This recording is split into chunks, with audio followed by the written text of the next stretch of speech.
What is up, YouTube? I got my cup of coffee and my car day hat, so without further ado, let's get into the video.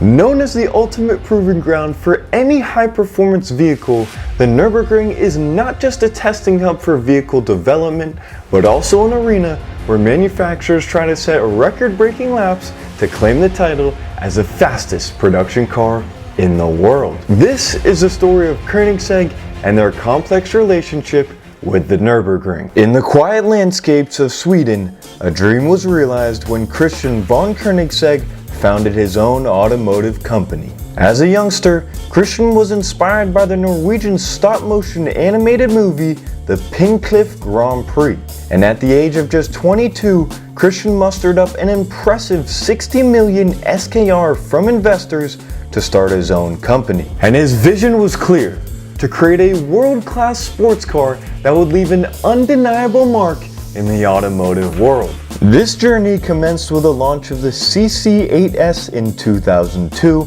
Koenigsegg's inaugural street-legal production car. Koenigsegg's journey has continued on with the production of the CCX in 2006 to today's mightily impressive models like the Jesko and Gamera. Today, Koenigsegg stands as a beacon of innovation in the hypercar market, producing some of the most extraordinary vehicles marked by proprietary technology exclusive to the brand. The relationship between Koenigsegg and the Nürburgring started back in 2005. Often referred to as the Green Hell, the Nürburgring has emerged as a pivotal center for automotive development, surrounded by the hype of camouflage test cars and insane lap records. Its little to no runoff, challenging topography, and extreme length have beckoned many automakers to test their limits, and Christian was naturally drawn to this setting, eager to demonstrate Koenigsegg's engineering mastery. In October 2005, the Nordschleife witnessed a Koenigsegg vehicle clocking a lap time for the first time, albeit without the direct involvement of Koenigsegg. In the early 2000s, Koenigsegg didn't undertake in any official Nürburgring lap record attempts, so it was left up to journalists and racing drivers to see what the cars were capable of. The German publication Sport Auto took up the challenge and put their Green Hell guru Horst van Sommer behind the wheel of a CCR. The lap time? A 7-minute 34-second full lap of the Nürburgring. For 2005, that was a mighty impressive time, although nowadays things have certainly changed, as that lap can be matched by a Porsche Cayenne Turbo GT or even an Audi RS3. Koenigsegg continued to see their creations getting tested on track, with a British racing driver taking the CCX for a spin, setting a lap time of 7 minutes 33.5 seconds. Fast forward a couple of years, and Koenigsegg was releasing their final model of the Agera, called the 1-to-1. Introduced in 2014, the Koenigsegg 1-to-1 revolutionized the automotive industry as a whole, becoming the first production car ever with a power-to-weight ratio of 1-to-1, hence its name. The 1-to-1 made a monstrous 1,360 horsepower and weighed in at, you guessed it, 1,360 kilograms. With this new masterpiece, Christian was itching to get it out on the Nürburgring and show everyone what it could do. However, a tragic turn of events that unfolded during a VLN endurance race on June 15th would get in the way of Christian showcasing his 1-to-1's ability. British racing driver Jan Mardenborough, the inspiration behind the recent Gran Turismo movie, was involved in a devastating accident while racing his Nissan GT3 Nismo. The car lost downforce as it crested at the notorious Flugplatz section of the Nürburgring, catapulting it into the air, vaulting over the fencing, and tragically crashing into the crowd. This horrific incident resulted in the death of one spectator and injuries to several others. Despite the tragic accident, Koenigsegg remained focused on an official lap record attempt with their 1-to-1, which was to be the climax of a 3-year documentary project titled Apex, following the story of the 1:1. At the time, the current production car lap record was held by a Radical SR8 LM with a 6-minute 48-second lap, followed closely by the Porsche 918 Spyder with a 6-minute 57 lap. Koenigsegg's simulations indicated that the record was well within reach.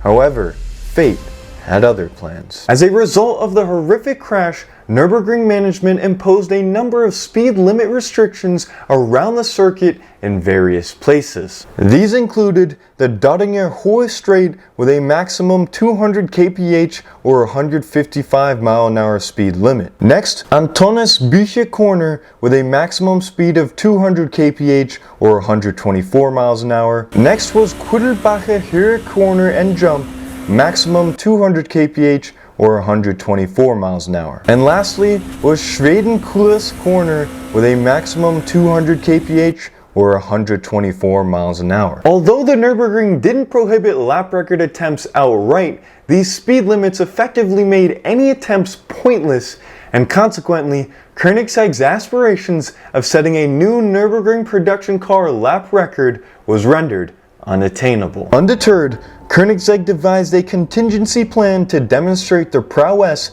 of the 1:1 by taking it to Spa-Francorchamps with the goal of setting a new lap record. While Spa records don't attract anywhere near the level of attention or credibility as those set on the Nordschleife, it's still an incredibly fast and fearsome circuit. Koenigsegg's test driver took to the track, setting a blistering time of 2 minutes 32 seconds, crowning the 1:1 as the fastest production car ever recorded at Spa. A year after the GTR crash, the Nürburgring officially removed the speed limits. Additional safety measures had been installed, which included new spectator safety fences, viewing areas moved further back from the track, and new smooth tarmac laid to remove various bumps. Without the speed limits, manufacturers could finally set their sights on lap record attempts again, and Christian von Koenigsegg heard this loud and clear. In June of 2016, fresh off the Spa record,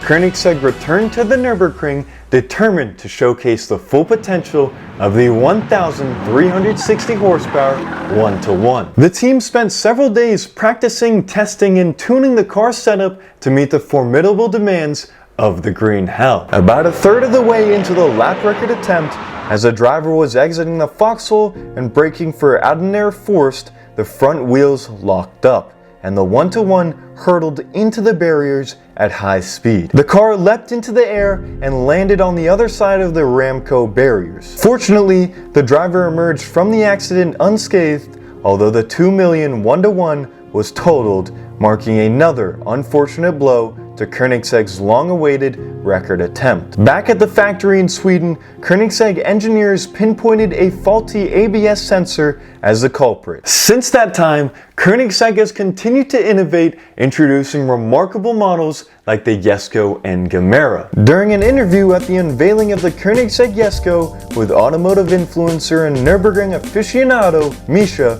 Christian von Koenigsegg was questioned about a potential return to the Nürburgring record scene. Christian replied, stating, "We plan to return to the ring with the 1600 horsepower Jesko." He also jokingly stated that it would be impossible for the car to go any slower than 6 minutes and 40 seconds. Recently, in November of 2023, the Jesko took to the Gotland Ring, a racetrack in Sweden, and set a blisteringly fast lap time of 2 minutes 56 seconds, nearly 8 seconds faster than the previous lap record, which was set by Porsche 911 GT3 RS MR with a time of 3 minutes and 4 seconds. Now, let's just hope Christian takes the Jesko to the Nürburgring. Thank you guys very much for watching. I hope you enjoyed the video. Please browse the channel, don't forget to subscribe, and I'll see you guys next time.